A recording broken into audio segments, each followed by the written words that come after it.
Ano nga ba ang SSS 13-month pay pension or SSS 13-month pay bonus?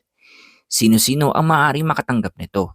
At kailan ang release date ng SSS 13-month pay bonus? Yan at iba pang mga tanong ang masasagot sa videong ito ng SSS. Pero, kung bago ka lang sa aking YouTube channel, this is Kin, your HR/vlogger.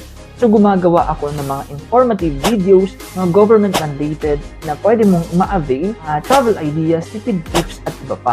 So kung gusto mo ng mga video na yon, huwag kalimutan mag-like, comment sa bandang ibaba, at mag-subscribe para maging updated ka sa susunod kong mga videos. Siyempre, kasama ko ngayon ang aking ka-department, si Miss Lilibet Suralvo, ang Senior Communications Analyst ng Media Affairs Department na maghahatid po sa inyo ng isa na namang napakagandang topic for today. Beth, batiin mo ang ating Yes. mga listeners and viewers. Yes, magandang umaga sa inyo lahat, sa lahat ng ating mga ka-FB, lalo na sa abroad at dito sa Pilipinas. Good morning sa inyo lahat. Naku, Beth, ano ba itong Yes, ating oo. pag-uusapan ngayong umaga? At alam ko, napaka-interesting na topic Yes, nito oo. at napakagandang balita, lalong-lalo na sa ating mga minamahal na mga pensioners. Senado. Yes, At ito oo. nga po, ang pagbibigay ng 13th month bonus for SSS pensioners. So, Ayan, naku. maagang pamasko sa inyong lahat.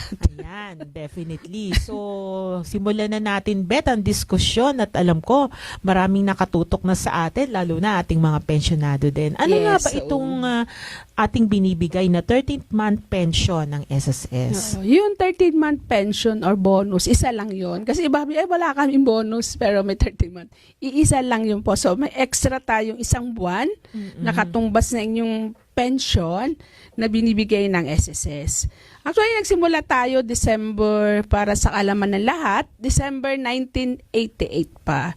Ito ay pinirma ng ating mga Social Security Commission resolution noong November 10, 1988. So, matagal na pala, Oo nga, no? hindi na naramdaman. So, Oo, matagal nyo nang talagang, nare-receive. ito'y pamaskong handog ng SSS SS. talaga.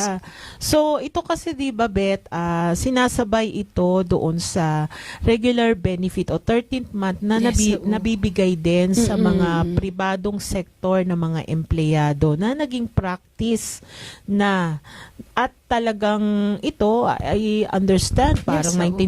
1975 pa ito pinatupad sa bisa din ng ating mga presidential decree nung time pa ng ating Pangulong Marcos. Yung 13-month. 13th month. At yan nga, sino-sino ba, Beth, ang makakatanggap nitong ating 13th month bonus? Lahat ng pensyonado na ay makaka-receive, kabilang dyan yung ating partial disability, na makatanggap na aprubahan ng 12 months mahigit.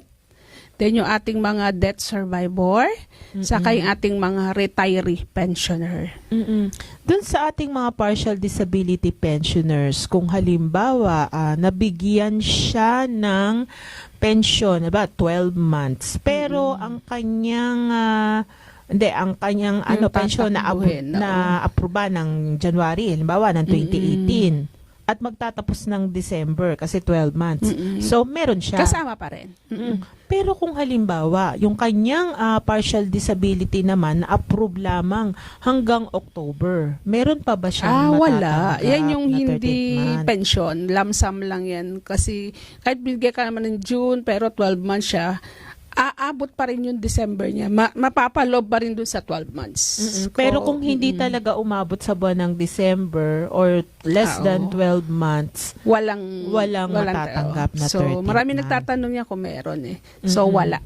Wala. Ayan po ha. Naku, kasi maraming tumatawag din sa atin na humihingi ng 13th month. So, kung hindi po talaga kayo umabot doon sa required 12 number na months 12 period. months at nasakop yung December, Oo, wala pag po hindi kayong talaga sumakop. matatanggap. At ayan, itong importanteng ibigay natin na impormasyon.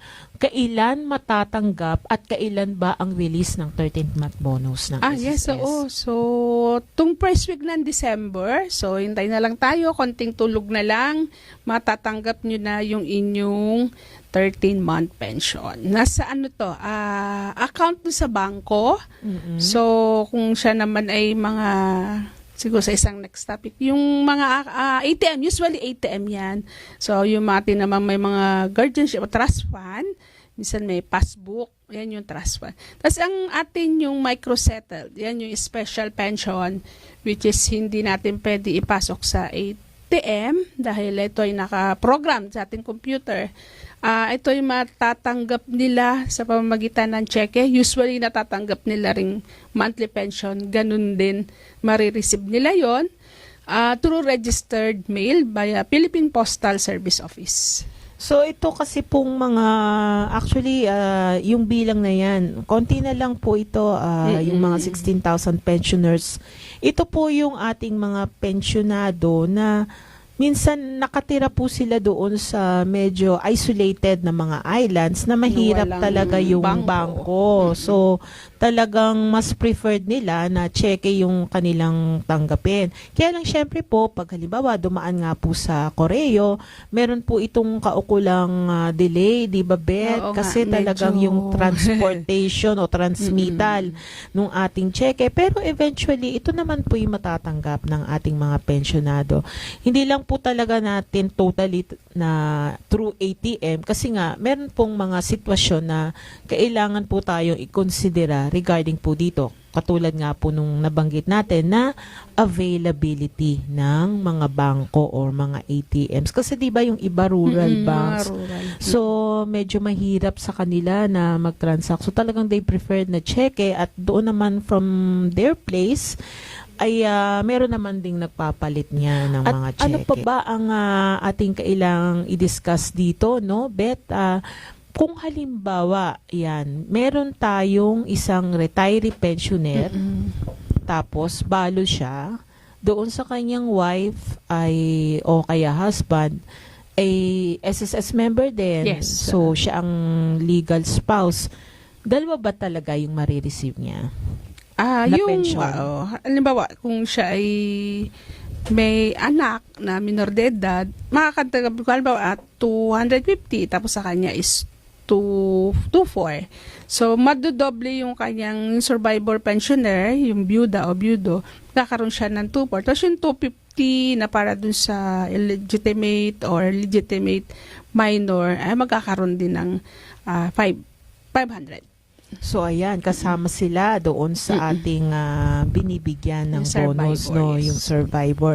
Basta syempre, sinasabi natin paulit-ulit, hanggat hindi po sila nag-aasawa o nakikikohabit at talagang sila ay loyal doon sa kanilang namatay na asawa. Kasi pag talagang kayo po ay nakipagrelasyon sa iba, nakipag-girlfriend, o basta meron din pong nakapag-report sa SSS, tatanggalin